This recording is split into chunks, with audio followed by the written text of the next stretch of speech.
orang yang mengikuti agama ini agamanya umat. Nah, bahasa umat itu kalau orang Jawa itu bento. Gitu loh. Maka orang itu kalau masih gila, masih bento, ya seperti itu. Bahkan ini benar atau tidak yang namanya rambut itu kan sekarang banyak rambut-rambut lama. Terus pertanyaannya dia mendapatkan rambutnya itu waktu kapan?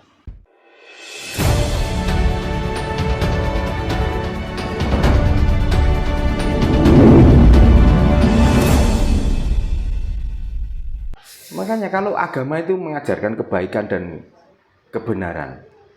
Sampai Nusantara ini ada kerajaan yang besar. Antara Demak Bintoro dan Mojopahit. Perang ini gara-gara apa? Ini gara-gara agama. Sebenarnya. Singosari dengan Kediri. Ini gara-gara apa? Ya karena sudah disusupi agama, maka perang itu. Seandainya enggak, ya utuh. Ya. Makanya wis rasa mengingkari sejarah. Sejarah dibaca dengan benar. Bagaimana atau awal mula negara ini bisa hancur? Awal mula negara ini bisa kehilangan sejarah yang sebenarnya. Siapa orang-orang yang merusak itu?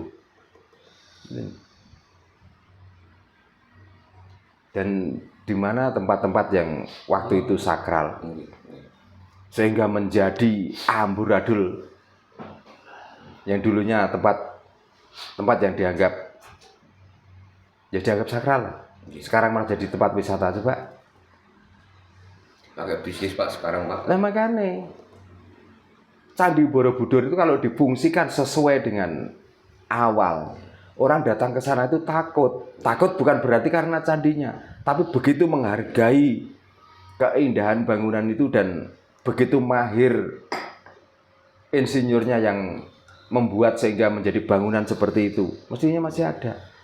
Tapi kalau sudah dikarciskan, sekarang menjadi tontonan, padahal itu tempat tuntunan bagi kita mestinya. Tapi sekarang menjadi tontonan, kesakralannya hilang. Nah ini negara itu kelihatannya itu nggak paham dengan itu, karena masih didukung orang apa? Ya didukung orang-orang berkedok agama itu. Oh ya. Makanya carilah pemimpin yang non agama mestinya. Untuk apa pemimpin kok? Pak, saya dapat kiriman dari teman di Pati Pak. Yeah. Ini juga lucu betulnya. Yeah. Ini ada air Pak. Yeah. Nah di sana itu katanya dipakai media untuk ru'yah. Yeah. Tulisannya lucu Pak. Air celupan rambut Rasulullah SAW yang sama-sama. Yeah. Nah ini mulaane 2.500. Itu selawewu, ya kurang ajar loh Pak. Nah iya. Nah itulah otak bisnis itu, begitu kejamnya. Ya, bahkan orang yang menjadi panutan pun berani mengambil rambutnya dan dicelupkan. Terus pertanyaannya, daripada rambutnya mendingan mayate kabeh dikom, kalau diombe. Wis karuan. Orang kalau sudah mati, sudah dikubur itu mempunyai kesaktian apa toh? Siapapun orangnya. Meskipun apa kesaktiannya? Buktinya kalau dia masih sakti, didatangi orang yang begitu banyak, bangun dia. Karena orang sakti ya. Nyatanya mati, dia dikubur juga enggak. Wis ora ubah, ora ontek, diujurno ngalor ya pacet mujur ngalor, gak pernah berubah mujur ngidul. Kok rambute? Balunge lo keduk kabeh nakom naombe. Gitu loh. Nah itulah orang-orang sesat, orang-orang yang berpikir picik sampai seperti itu. Katanya percaya dengan orang saja nggak boleh, menyembah orang tidak boleh. Tapi ternyata dengan bersandar Rasulullah yang mengaku keturunannya, yang mengaku cucunya, dia minta dihormati, minta disembah dan lain sebagainya. Pertanyaannya sekarang, Rasulullah itu di mana atau sekarang? Gitu loh. Makanya jangan menceritakan waktu hidup tentang kematian. Setelah mati ini lo ceritakan dia itu di mana. Gitu loh. Kok rambutnya, aja rambutnya, patoke lo dikom. Karuan. Jadi orang mati itu tuh nggak ada, orang yang sakti itu nggak ada. Justru kalau kita itu pengen sakti, tirulah perjalanan orang yang dianggap sakti itu loh. Apa tuh yang membuat dia sakti? Rata-rata orang sakti itu perilakunya bagus. Siji ucapan ora mencela-mencele, uteke ora patek koplak. Itu. Nek ucapane sik mencela-mencele uteke sik koplak kok ngaku aja meneh kok putune Rasul, mbok Nabi. Putune Adam ngono lho. Karuan. Menisan Pak ya. Nah, menisan. Tapi yo kok gak sadar-sadar Pak wong ini kok. Sudah saya udah ngomong toh Mas, orang yang mengikuti agama ini agamanya umat. Nah, bahasa umat itu kalau orang Jawa itu bento.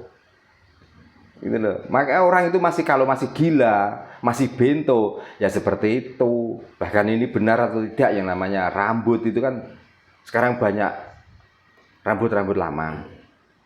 Terus pertanyaannya dia mendapatkan rambutnya itu waktu kapan?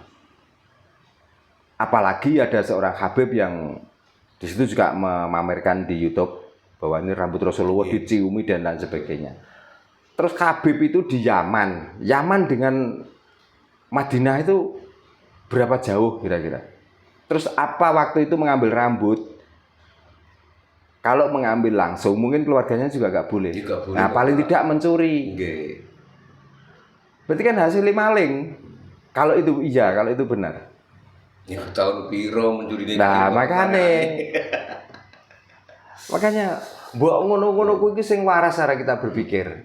Supaya apa? Kita tuh nggak terlalu terbodohi banget. Makanya kalau berani,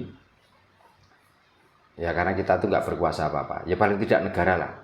Negara itu mestinya paling tidak itu ada dua orang. Yang satu ahli ibadah, yang satu jangan boleh ibadah sama sekali. Nanti dibedakan cara kehidupannya bagaimana. Itu aja loh enak. Jadi nanti itu bisa dibuat contoh. Tapi yang dalam arti ibadah ritual loh, ibadah budaya loh. Ya. Dengan yang tidak melakukan ibadah ritual budaya. Bedanya kayak apa coba? Kalau perlu dikasih tempat di tengah hutan dua-duanya. Coba.